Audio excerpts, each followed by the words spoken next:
for? What is most important for you in this relationship? You need to learn to obsess your customer, and that customer might leave you. So I'll give you an example.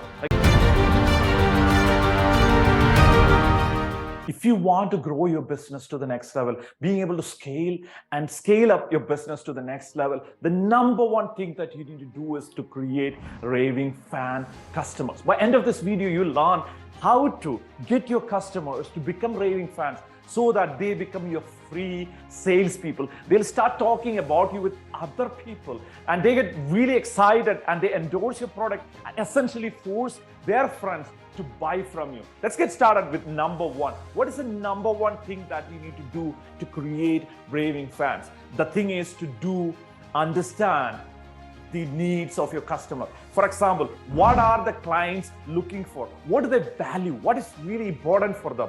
Once you know what is really important for them, then you will be able to provide that. So how do you find that out? You ask your customer, what are you looking for? What is most important for you in this relationship? When you get into any type of relationship, it's a good idea to ask them, what is most important for you in this relationship that we are starting here? And they'll be like, maybe they have time. Maybe they need getting things on time, or maybe it's just like price. They want to have like the best price, or they want to have a luxury experience. They want to feel significant. They want to feel a premium feel that you are taking care of the person. Whatever it is, find out exactly collectively what is your customer looking for. Once you find that out, then you can move to the next level, which is strategic customer obsession.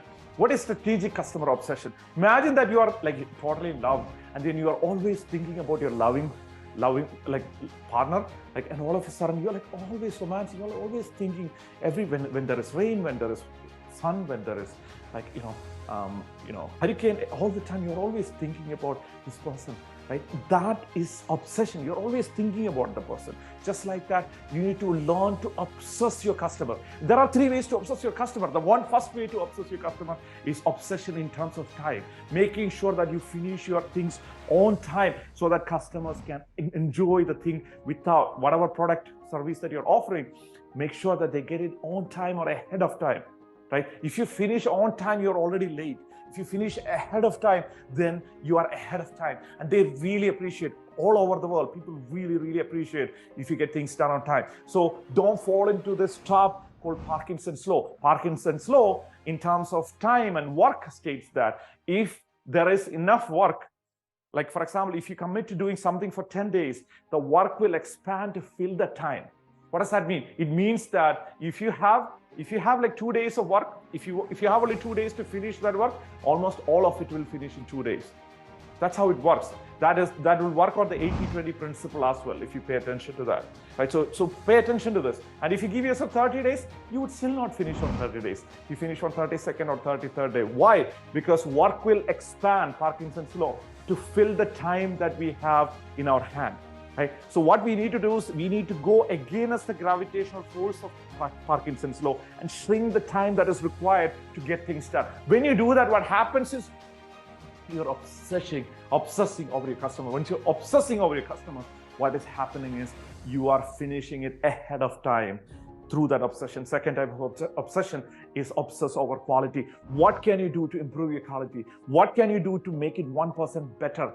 1% better in terms of quality, like better than what we promised already, right? So obsess over quality. And the third thing that you do is obsess over customer perception. You need to obsess over what are they perceiving from this transaction, from this conversation that I'm doing with my customer. Am I showing up as professional? Am I showing up delivering things? And am I showing up as a person who solves the problem?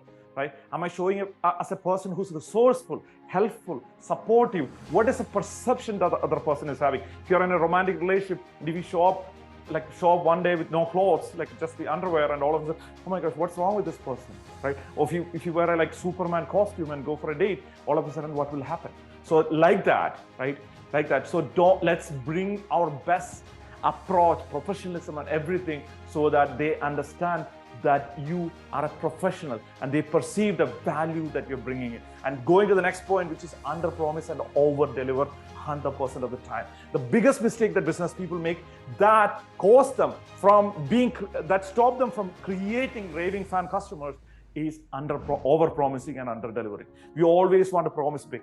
We bring our self-image into it. If you don't have really good high self-image about ourselves, we try to project our low self-esteem, self-image by giving more, not because we care, but because we don't feel enough. So we try to promise more, and at the end, we might not end up delivering how much what we thought we wanted to deliver. And they are unhappy, you are unhappy, and your business is not growing because it is not in congruence. It's not in alignment with who you are as a person, because you feel like, oh my gosh, I didn't deliver, and you feel bad about it, and then your company might probably not grow to the next level. That's why I always under-promise and over-deliver. Under-promise, over-deliver.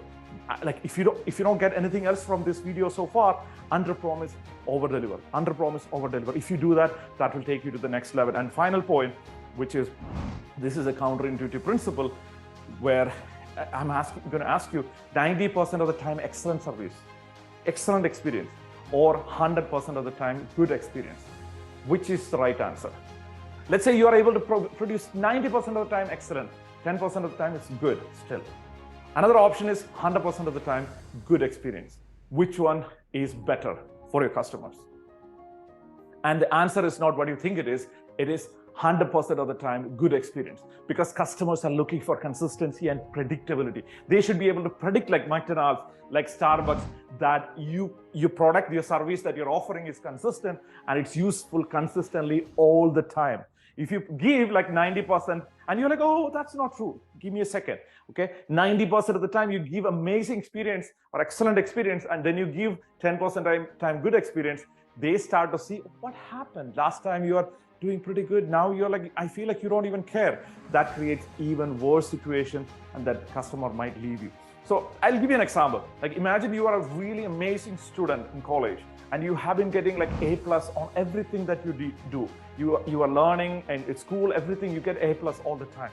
And imagine you get a B+. What happens? What's the perception? All of a sudden, what happened? What happened? Why do you have a B+? I was expecting A+ for you. Like, the teachers will ask you, like, what happened to you? Everything okay? Everything okay at home? But if a person who's doing C all the time does B+, they'll be like, what happened? Same question, but different meaning, right?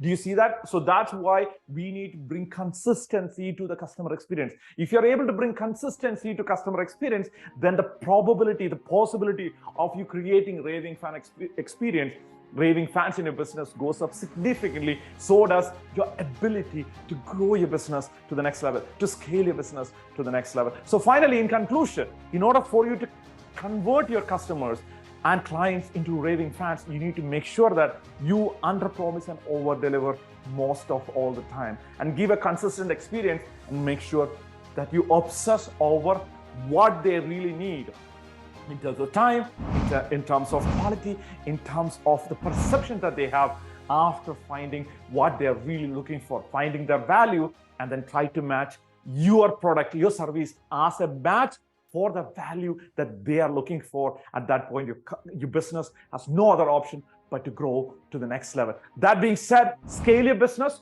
double your cash flow, and maximize your profit starting today.